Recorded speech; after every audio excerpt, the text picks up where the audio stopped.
Welcome to the Pulmonary Arterial Hypertension Initiative podcast.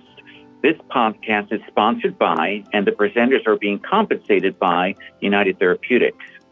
In this series of podcasts, we will talk about how PAH treatment guidelines and risk calculations drive treatment decisions in pulmonary arterial hypertension, as well as our own experience in treating our patients with PAH. My name is Dr. Raymond Benza. I'm a practicing cardiologist in the state of Ohio and currently serve as the division director for cardiovascular medicine at The Ohio State University. And I have the pleasure of being with one of my longtime colleagues, Dr. Vallerie McLaughlin.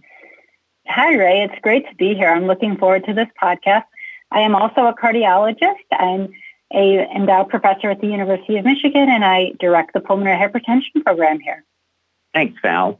In today's program, we will be discussing the importance of risk assessment in pulmonary arterial hypertension management. According to the PAH treatment guidelines, risk assessment should be driving our initial therapy choices, as well as any changes in therapy. So let's get started. So Val, can you describe for me what risk assessment is all about in pulmonary arterial hypertension?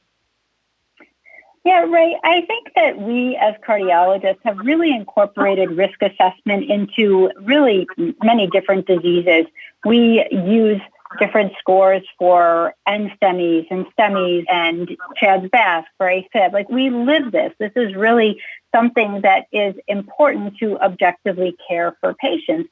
And over the years, we have learned about the important parameters that are prognostic in patients with pulmonary arterial hypertension.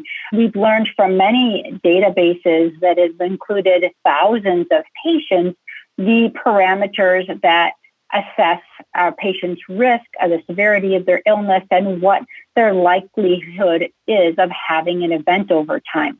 I think the multi-parameter approach is really critical because this is a very complex disease, and there are many different predictors, including how the patient is feeling, whether or not their right ventricle is failing, what their symptoms are like, syncope, how dyspneic they are, what their functional class is. Those are all clinical assessments of a patient. Echo has not been incorporated as much as I would like to see it. We are really just more recently getting savvy about quantitating right ventricular function. So if you look at the registries, the echo parameters that are included most often include right atrial area and the presence of a pericardial effusion. I think we both know how that right ventricle functions is really critical in terms of the outcomes of PAH patients. And then, of course, hemodynamics are important. They define the disease and also reflect the function of the right ventricle. And so when we talk about a multi-parameter risk assessment, we are looking at many of those different parameters and trying to assess whether we think our patient is at low, intermediate, or high risk over the ensuing years. And we've learned from these registries that no matter what the treatment is, if we can get a patient to a low-risk status, their 5-year mortality is very minimal. And that should be our goal for the patients, to reassess their risk and to drive them into that low-risk status. Ray, is this your approach as well? It is my approach. And, I think you really eloquently described the available nuances that we take into consideration when we do these assessments of risk, including, very importantly, the multi-parameter approach. We never hang our hat on just one variable. And I also wanted to really emphasize the piece about imaging, because, as we'll talk about a little bit later, many of the contemporary tools that we have lack sophisticated imaging parameters as part of them. And I think, the tools that we have and that we use and that we will describe later have to be really used in conjunction with some of these other newer things that are coming out that we think are important. But, achieving low risk and using the multi-parameter approach, I think, are the two salient issues that I really would like our practicing clinicians to take away from this. Yeah, I agree. Let's talk about how often we should be performing those risk assessments. What's your approach to that? Well, I think at least at baseline is probably one of the most important parts of risk stratification. Really, when a patient comes to your clinic for the first time, they may not have been on therapy, they're just newly diagnosed, they're really assessing their baseline risk is very, very important, not only for the treatments that we decide to place them on, but also for the patient's information and their own means to plan their lives for the next year or two. And then after that initial assessment, I think at minimum, every 3 to 6 months, we should be evaluating our patients. But I'd like to get your opinion on a more detailed approach and maybe peeking at a patient every time we see him in our clinic. What do you think about doing risk assessments even in our routine clinics? Oh, Ray, I think that's really key. I do that every time I see a patient. I think pretty much every encounter we have at a patient is an opportunity to assess their risk and consider whether or not we've gotten them into that low risk status, because that's where we want them, so we can look forward and have confidence that they're going to do well. So, Ray, there are lots of ways to assess risk. Maybe we should go on and talk about some of those methods. And since you were really the genius behind the Reveal risk calculators, why don't I talk about the ERS approach, ESC approach, and the French approach, and you talk about Reveal, if that's okay with you. Yeah, that's perfect, Val. Yeah, the ESC and ERS guidelines published in 2015, this table, this very famous table, green, yellow, red, stoplight sort of table, about a number of different prognosticators in pulmonary arterial hypertension and cut points that put them at low, intermediate, or high risk. Most of these are derived from registry data. Some of them are derived from Gestalt, right? Like syncope is really a Gestalt thing and, an observation that we've made, but not really included in registries. So the important determinants include functional class. So we know patients who have functional class 4 symptoms do very, very poorly, and functional class 1 and 2 do well, and functional class 3 sort of in the middle. We have discussed hall walk already. The exercise tolerance, objective exercise tolerance, is something that's very important, and that can tell us about a patient's prognosis. So greater than that sort of magic 440 number, patients do well. Less than the mid-100s, patients do poorly. The echo data, and Ray, this is something I actually would like to talk to you about.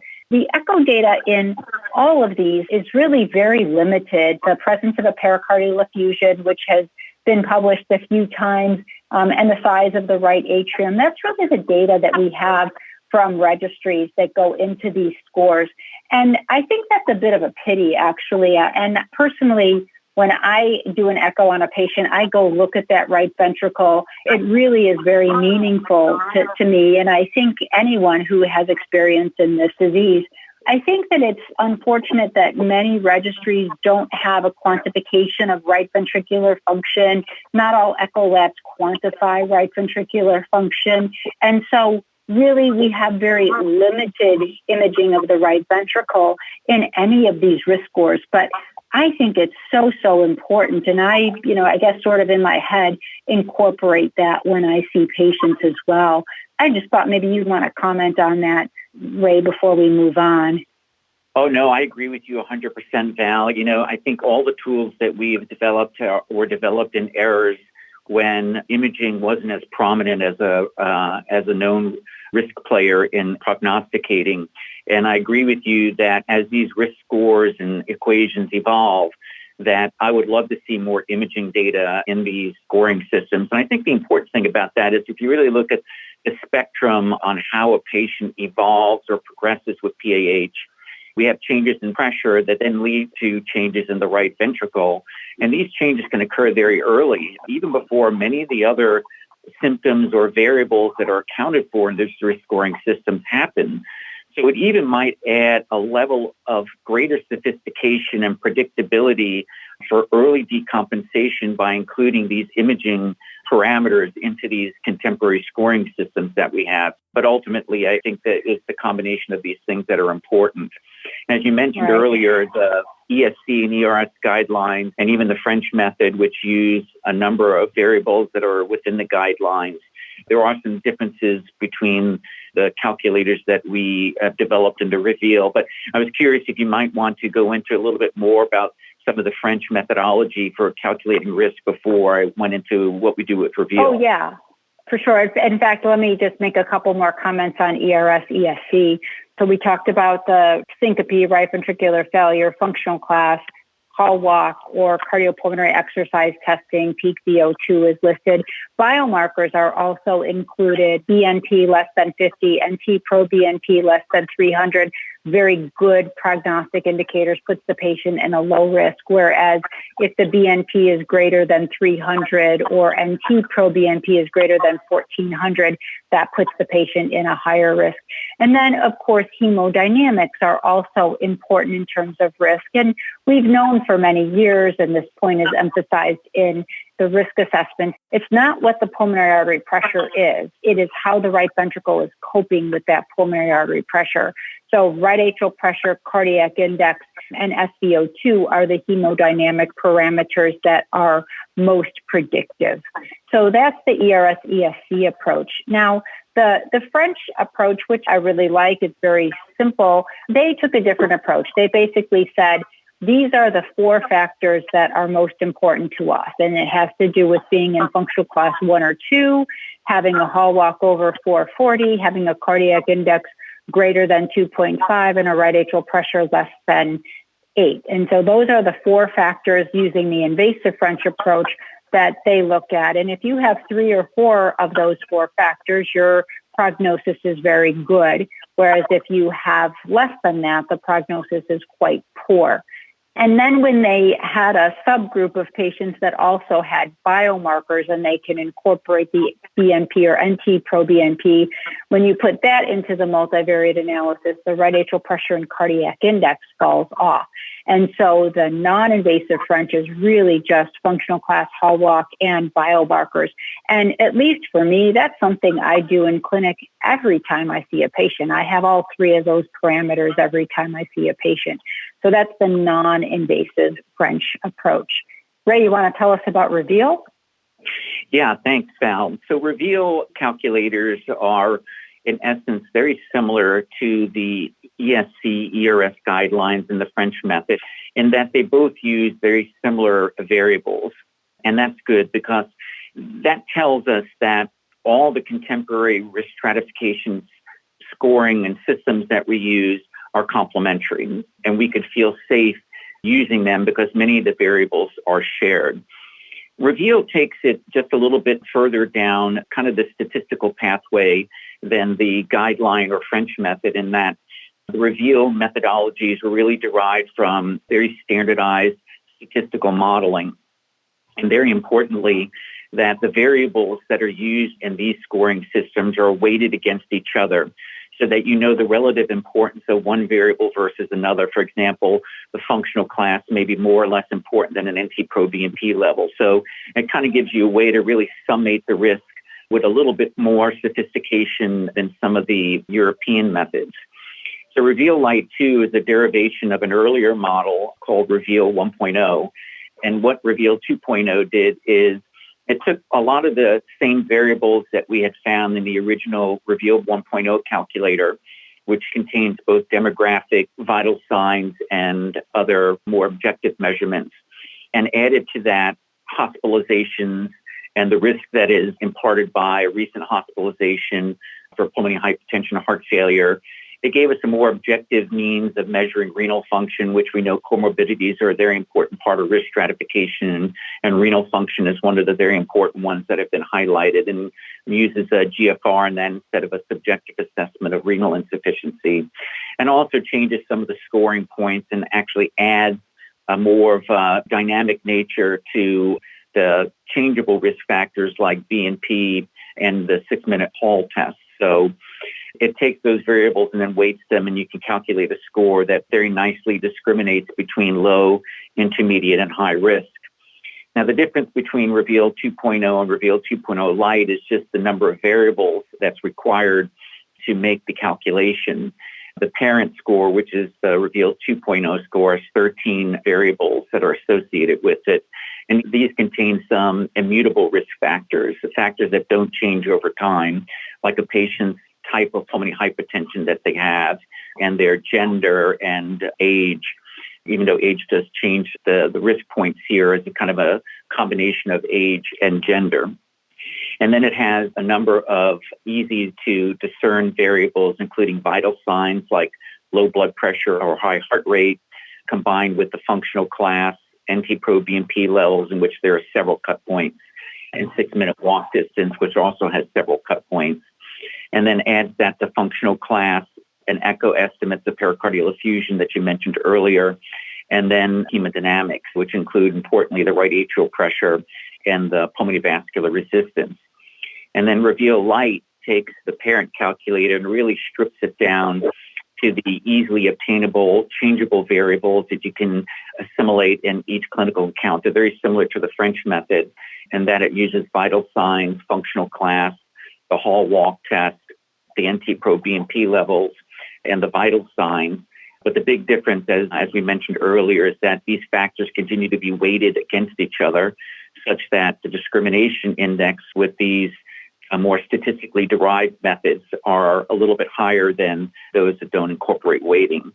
Well, I hope those descriptions of the algorithms and calculators were helpful to the audience, but I'd like to ask Dr. McLaughlin if she has any further opinions or statements that she wanted to make about the formal risk calculations that we make. I think that was a really elegant discussion of how Reveal was developed. And one thing I want to highlight is the difference between 2.0 and 2.0 Lite, including the non-modifiable risk factors. I think when we have non-modifiable risk factors in a risk calculator, it's an excellent way to predict prognosis. In fact, I think there's probably nothing more accurate at actually predicting prognosis than Reveal 2.0. But sometimes when we think of driving people to low risk, we get a little challenged because there's so many non-modifiable risk factors in it that, sometimes our patients are going to be at very high risk no matter what we do. And that, I think, is one of the things that we've discussed over the years about using calculators and driving patients to the low risk status. And I think Reveal 2.0 Lite very nicely addresses that issue and really includes the risk factors that we can treat with our medical therapies and have success at trying to drive patients into a low-risk status. I think that's a really important differentiation. And in fact, Reveal 2.0 Lite and French are very similar with the exception of the additional parameters of vital signs and kidney functions. I think we've discussed 4 different tools, and they're all very good. They're all very meaningful. If you get into low-risk status with any of those tools on therapy, no matter what the therapy is, the patient's prognosis is good. And that's what we're looking for, to improve the patient outcomes. And so that leads us to the next discussion point. Like, we have this really wonderful data from all of these risk calculators that show if we can get them to low risk, they do well. So let's talk a little bit about why it's so important to use a formal risk calculator rather than just the skull. Do you have any comments on that, Ray? Yeah, thank you, Val, for pointing that out. I think that is really important. And as we mentioned earlier in the talk, these tools are very complementary to each other, and I think they can be used together. A more formalized detailed risk assessment would Reveal 2.0, perhaps at baseline and maybe at a year. And then when you're doing the peak of patient, like you mentioned earlier, watching them at each one of their clinical visits, maybe that's the time where you can implement the French method or Reveal Lite to get those on-the-fly risk assessments, just so that you make sure that you are actually plotting the trajectory correctly. Clinical gestalt, I think, can really mislead us in certain circumstances. We even have a recent study that compared clinical gestalt and the formal risk calculation, and by reviewing patients' charts from clinicians who treat patients with PAH. And both clinical gestalt and the calculated risk were aligned in less than half of the 365 charts that they examined. I found that very surprising. 80% of the patients that were estimated to be low risk by clinical gestalt were actually reassigned to a higher risk category after formal risk calculation. That's really important, because underestimating risk is where patients can really be hurt, because that's where you wouldn't use as an intensive mode of therapy as opposed if they were really low risk. So that's a really important thing, is just not to miss the intermediate or high-risk patients by utilizing a less nuanced way of predicting risk. And I think there have even been other studies that looked at formal risk calculation in these earlier patients, functional 2-class patients. It was, I believe, a retrospective chart analysis of 153 functional class 2 patients who were either on mono or dual combination therapy. And more than half of the functional 2 patients were classified as intermediate or high risk when the risk was calculated. So again, these are patients whom, if we use the single variable of assessment like functional class or even clinical gestalt, we would have underestimated their risk and perhaps not put them on the intensity of therapy that the patients deserve to be on. I think those are great points, Ray. And I think we always have to have some common sense, some gestalt in medicine. But this is an example where risk calculators are helpful. But I might point out functional class is, as we've talked about, is subjective. Maybe a patient sounds functional class 2 because they've limited their activities so much that they don't get short of breath. And, a really skilled historian can try to dig that out, but sometimes patients just adapt. And it also leads to the next topic of discussion, is relying too much on one thing, such as functional class. I mean, for many years before we had all of these additional tools and all of the additional data about BNP and what have you, functional class was the holy grail. And it's something that's easy. It's inexpensive. We do it every single time we see a patient, but it's not enough, is it? No, it's not. And like you said, we were both weaned on functional class as cardiology fellows, and it's been ingrained into the way that we evaluate our heart failure patients. But it is, the bottom line, subjective. It really relies on patient input, their memory, and even their honesty at some point. And so the subjective evaluation really has to be weighted and thought of in a different manner. The formal risk assessment is objective. We're talking about multiple parameters, some that are objectively measured and not subjectively measured, like hemodynamics or vital signs or pericardial effusion on an echo or an NT-proBNP level. So, balancing these subjective with objective factors, I think, is very good. But I don't want to shortcome the functional class, because even despite its subjective nature, in every risk calculator and every assessment we've done, it's always peaked its head as something that is important. It may not be as discriminatory as the others, but it certainly remains important. Yeah, no question. Now, some people who are critics of this say, oh my gosh, it takes so much time. You have a limited amount of time with a patient appointment, and Epic or the electronic medical record makes this all so complex. I don't have the time to do this over the course of a visit. And I think that's really not a very good excuse to do something that is so important and so prognostic for a patient. A French invasive or non-invasive is really 4 or 3 variables. It really doesn't take that much time. And Ray, I know that you've actually gone to a lot of trouble trying to develop an app to make the reveal calculation easy as well. Yes, there are apps that are currently available. There are websites that are available that can calculate the risk for you. We've made a lot of headway in some of the EMRs in programming them to calculate risks on the fly. So I think the nature of the calculation is getting easier and easier for practitioners to perform. But like you mentioned, doing a risk calculation using Reveal Lite 2 or the French method, that can be done in less than 30 seconds. So it really is very, very easy to do. And in my practice, my nurse coordinators calculate the risk before I even walk into the room. And so it's readily available for me to talk with the patient about and discuss and make critical decisions on. Yeah, Ray, I think you've contributed so much to this area. It's really been a delight to have this conversation with you. I think to wrap up, we've really emphasized that formal risk calculations are important to help us monitor our patients and choose the appropriate therapy for them. So it's been such a pleasure, and this concludes our first PAH Initiative podcast. Please join us next time when we will discuss initial therapy choices based on risk calculations.